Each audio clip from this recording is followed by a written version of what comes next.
Skull clue to exodus from Africa.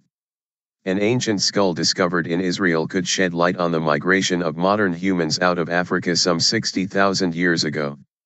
This migration led to the colonization of the entire planet by our species, as well as the extinction of other human groups such as the Neanderthals.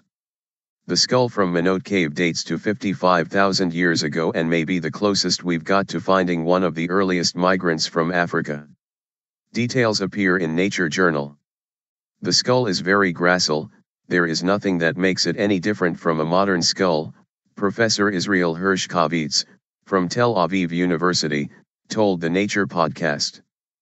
But it also has traits that are found in older specimens. He added, "This is the first evidence that shows indeed there was a large wave of migrants out of East Africa, crossing the Sahara and the Nubian desert and inhabiting the eastern Mediterranean region 55,000 years ago. So it is really a key skull in understanding modern human evolution." Manot Cave in Galilee was rediscovered during construction work in 2008. Physical features of the skull, such as a distinctive bun-shaped region at the back, resemble those found in the earliest modern humans from Europe. This implies that the Manot people were probably the forefathers of many of the early, Upper Paleolithic populations of Europe, Professor Hershkovitz said. Chris Stringer, research leader in human origins at London's Natural History Museum, commented, "Manot might represent some of the elusive first migrants in the hypothesized out of Africa event about 60,000 years ago, a population whose descendants ultimately spread right across Asia, and also into Europe." Professor Stringer, who was not involved with the study, added, "Its discovery raises hopes of more complete specimens from this critical region and time period." The find is also of interest because this individual lived at around the time when modern humans are thought to have interbred with Neanderthals. All non-Africans possess a small amount of Neanderthal ancestry, pointing to an interbreeding event just after modern humans left their homeland but before they diversified into different populations. The Middle East is a good candidate region for this event, because it was the first waypoint on the migration and previous discoveries show Neanderthals were there at the same time as moderns.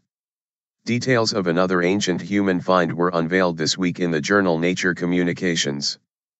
Penghu jaw. The Penghu jawbone from Taiwan has a distinctive set of primitive traits. A human jawbone dredged up by fishermen 25 kilometers off the coast of Taiwan revealed a primitive-looking fossil which appears to date to within the last 200,000 years, though possibly as much as the last 450,000 years. The jawbone is short and wide, with a very thick body and large teeth, raising interesting questions about its classification, said Chris Stringer.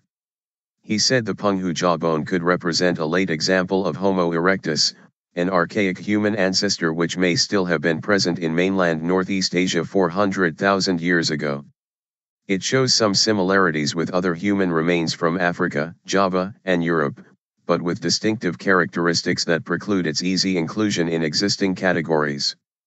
Another possibility is that it represents one of the Denisovans, an ancient Asian relative of the Neanderthals, known only from DNA extracted from teeth and a finger bone found at a cave in central Siberia.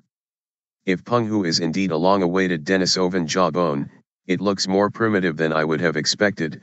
Unfortunately, no ancient DNA has been reported from it, said Professor Stringer.